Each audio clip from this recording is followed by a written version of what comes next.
கன்னியாகுமரியில் பிரதமர் மோடியின் தியான நிகழ்ச்சிக்கு அனுமதி அளிக்கக்கூடாது என திமுக, காங்கிரஸ், மார்க்சிஸ்ட் கம்யூனிஸ்ட் கட்சிகள் தேர்தல் ஆணையத்தில் முறையிட்டுள்ளன. இது தொடர்பாக கன்னியாகுமரி மாவட்ட தேர்தல் அதிகாரியிடம் திமுக வழக்கறிஞர் அணியினர் இதற்கான மனு கொடுக்கப்பட்டுள்ளது. தேர்தல் விதிமுறைகள் அமலில் உள்ள நிலையில் கன்னியாகுமரியில் விவேகானந்தர் பாறையில் பிரதமர் மோடியின் தியான நிகழ்ச்சி மறைமுகமான தேர்தல் பிரச்சாரம் என்று அந்த மனுவில் தெரிவிக்கப்பட்டுள்ளது.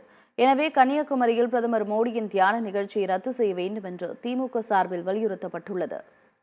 இதே கோரிக்கையை வலியுறுத்தி தேர்தல் ஆணையத்தில் காங்கிரஸ் சார்பில் மனு அளிக்கப்பட்டுள்ளது.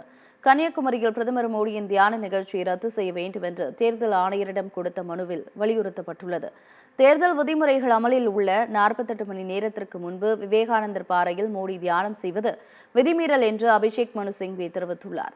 ஜூன் 1ஆம் தேதிக்கு பிறகு பிரதமர் மோடி தியானம் செய்ய அனுமதி தரலாம் என்று அவர் குறிப்பிட்டுள்ளார். இதேபோன்று கன்னியாகுமரியில் பிரதமர் மோடியின் தியான நிகழ்ச்சிக்கு அனுமதி வழங்கக்கூடாது என இந்திய தேர்தல் ஆணையத்தில் மார்க்சிஸ்ட் கம்யூனிஸ்ட் கட்சி மனு அளித்துள்ளது.